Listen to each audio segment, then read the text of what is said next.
Salut candidats et candidates aux différents examens de baccalauréat scientifique. Aujourd'hui encore, je suis là pour un exercice du champ magnétique. Tout d'abord, avant de commencer, je vous exhorte à vous abonner, de liker la vidéo, de partager, sans me coûter totalement rien de liker cette vidéo, de partager. Moi, ça me fait du bien, ça me donne de la force et plus de visibilité. Donc, on y va sans plus tarder à l'exercice qui va se présenter à l'écran. Voilà. Ici, on nous dit quoi? On nous dit, pour ce sonolide, on se propose de déterminer le nombre de spires qui n'est pas naturellement pas indiqué. Donc, pour ce faire, on mesure la valeur du champ magnétique B à l'intérieur du sonolide en faisant varier l'intensité du courant I qui le traverse. Donc, on nous dit de faire un schéma annoté du dispositif expérimental. Donc, les résultats sont consignés dans le tableau suivant. Donc, on a donné les résultats qui est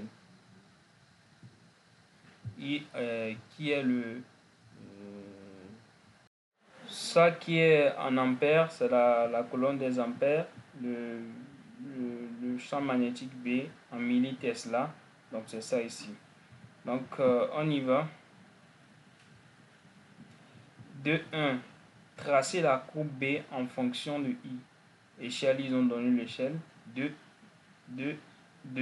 déduire de la courbe que B est proportionnel à I et déterminer le coefficient de proportionnalité K.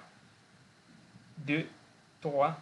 Déterminer l'expression de B en fonction de la longueur L du sonolide, du nombre de spires grand N, de l'intensité I du courant et de la perméabilité à vide nu 0. 2, 4. De déterminer le nombre de spires. Donc on a donné les données ici. Donc on y va sans plus tarder.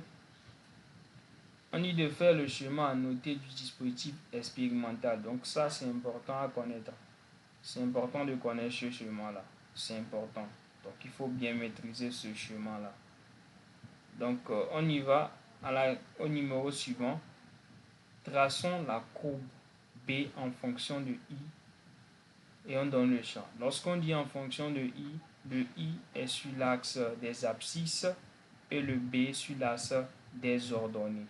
Lorsqu'on dit en fonction, c'est le I, c'est en fonction de là, c'est ça qui est en abscisse et lui il est en ordonnée.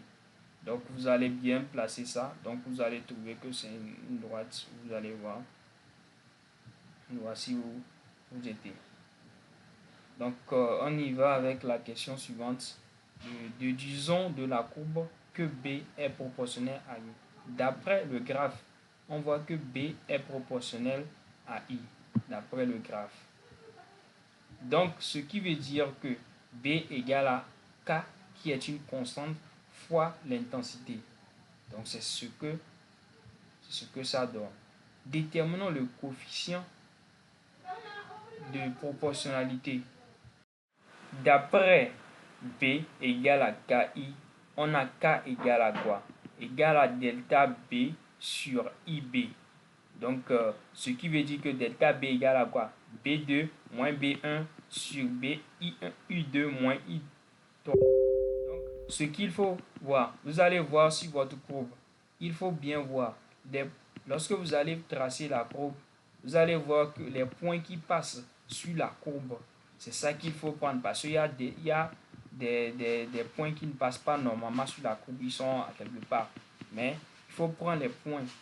Lorsque tu fais la projection, ça passe exactement sur votre droite pour pouvoir bien calculer. Parce que si vous ne prenez pas des justes valeurs, vous allez voir que vous n'allez pas trouver la valeur exacte et vous allez fausser. Donc vous allez prendre les points qui viennent se projeter. 0, 0. Donc je peux prendre ça. Donc il y a, si vous projetez très bien, vous allez voir qu'il y a 1,89 millitesla. Donc on doit convertir ça en Tesla. Ça en Tesla sur l'intensité qui est déjà en ampères, donc il n'y a pas de possibilité. Donc ça va être 3 moins 0. Donc on trouve 6,3 fois 10 puissance moins 3 Tesla par ampère. Ou bien, si tu ne connais pas l'utilité, tu peux mettre SI, donc système international. Donc, il n'y a pas de problème.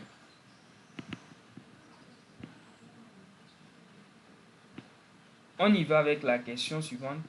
Donnons l'expression de B en fonction de la longueur L du sononoïde, du nombre de spi N et de l'intensité I du courant et de la perméabilité à mu0. Donc, on sait que notre B, notre champ magnétique B, égale à mu0 NI. Or, N égale à grand N sur L. Donc, notre expression de B égale à quoi? mu0 fois le nombre de spi sur la longueur fois l'intensité. Donc, on nous dit le 2K nous dit de déterminer le nombre de spi N. Donc, d'après le graphe, on sait que B égale à KI.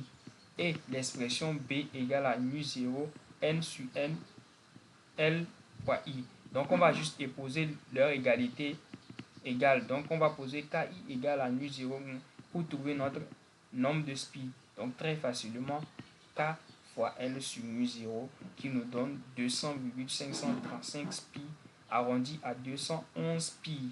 Donc, c'est tout ce que dans cet exercice, c'est juste la droite de régression que je voulais vous montrer. Donc, il n'y a pas de souci à se faire. Je vous exhorte à partager cette vidéo et à vous abonner pour que, et à liker la vidéo pour que ça puisse toucher d'autres personnes. Donc, on se dit à bientôt pour une autre vidéo.